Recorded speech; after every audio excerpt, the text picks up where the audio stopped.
The Bosch Boiler E9 error code indicates that the safety temperature limit has been exceeded in the central heating flow, resulting in a system shutdown.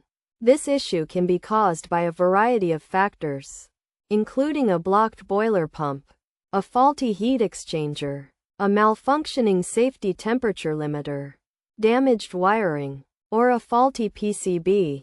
To address this issue, it is highly recommended that a registered gas-safe engineer be contacted to diagnose and repair the boiler, as attempting a DIY fix can pose a significant risk of electrocution. Fortunately, assistance is available through a dedicated hotline, where a qualified technician can be scheduled to repair the boiler. For further guidance, the relevant phone number is available, and it is advised to reach out to report the issue and arrange for a qualified technician to conduct the necessary repairs.